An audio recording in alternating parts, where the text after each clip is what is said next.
নগর ভবনে ইশরাক হোসেনের সভা, ব্যানারে লেখা মাননীয় মেয়র। ঢাকা দক্ষিণ সিটি কর্পোরেশনে নির্বাচিত হলেও সরকার শপথ গ্রহণের ব্যবস্থা না করার আগে ঘোষণা দিয়েছিলেন বিএনপি নেতা ইশরাক হোসেন নিজেই শপথ নেবেন এবং মেয়রের দায়িত্ব পালন শুরু করবেন।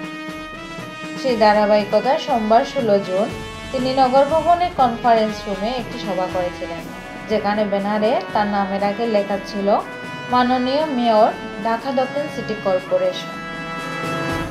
সভা সূত্রে জানা গেছে, ডিএসসিসি বর্জ্য ব্যবস্থাপনা বিভাগের কর্মকর্তা ও কর্মচারীদের সঙ্গে মতবিনিময়ের জন্য এই সভার আয়োজন করা হয়। পরিচ্ছন্ন ঢাকা ও নাগরিক সেবা সচল রাখার বিষয়টি সবাই গুরুত্ব পায়। আয়োজকরা জানিয়েছেন, জরুরি সেবা চালু রাখার অংশ হিসেবেই এই উদ্যোগ। সভার প্রধান অতিথি হিসেবে উপস্থিত ছিলেন বিএনপি নেতা ইশরাক হোসেন। কয়েকজন কর্মকর্তা তাকে ফুল ও ক্রেস্ট দিয়ে শুভেচ্ছা জানান।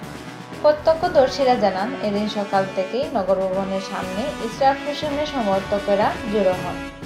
তারা তার মেয়র হিসেবে দায়িত্ব পালনের দাবিতে অবস্থান নেন। পরে বেলা 11টার দিকে নগর ভবনে পৌঁছান ইশরাক। এর আগে রোববার ইশরাক হোসেন ঘোষণা দেন, সরকার যদি তাকে শপথ গ্রহণের সুযোগ না দেয় তাহলে নিজেই জনগণের সামনে দায়িত্ব পালন শুরু করবেন এবং নাগরিক সেবাকে নিজের তত্ত্বাবধানে চালু রাখবেন।